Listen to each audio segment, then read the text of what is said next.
Welcome back, fight fans. Welcome back. Let's just dig right into it.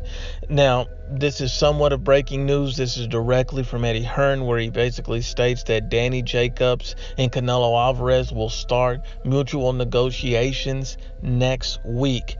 You heard it right. Danny Jacobs and Canelo Alvarez will start negotiations next week. That is big news, and that doesn't mean the fight will get made, but that means there's going to be a very good possibility about that fight being made.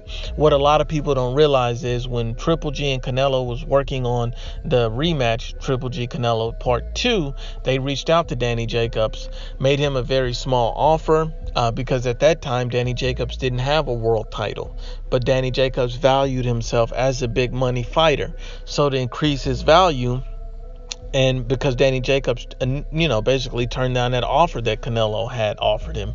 And the reason why Canelo offered him that offer was so much lower is because Danny Jacobs needed to have a better win or a world title coming into this fight. Since Danny Jacobs doesn't have a huge fan base behind him, he needed something to entice the fans and to make it more interesting. Now, Danny Jacobs have since defeated multiple undefeated fighters in a row and won a world championship. So you have to look at it like this. So Danny Jacobs comes into this fight as a champion. He's defeated a couple undefeated fighters in a row.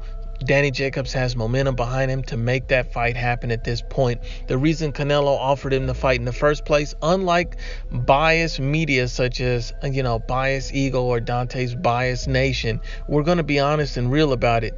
Canelo Alvarez is not scared of Danny Jacobs, and Danny's not scared of Canelo Alvarez. Both of these guys want the fight. They want to angle things and make it look like Canelo Alvarez, may try to squirm around Danny Jacobs. If that was the case, he would have never offered him the fight in the first place. It seems like nothing Canelo Alvarez does is good enough for these people. These people see and say that, Canelo Alvarez will never fight Triple G. Then he fights him twice, and yet they still doubt that he wants to fight the best. He's fought Floyd Mayweather Jr. He had an own. He wasn't scared to let it go. He fought Miguel Cotto. He fought Iris Lara. He takes the big fights. He fights the big names. He moves up in weight class, win titles. There's nothing Canelo does that he doesn't keep getting criticized for, and that's probably why he's the biggest fighter in the sport, because the fans recognize how great Canelo is.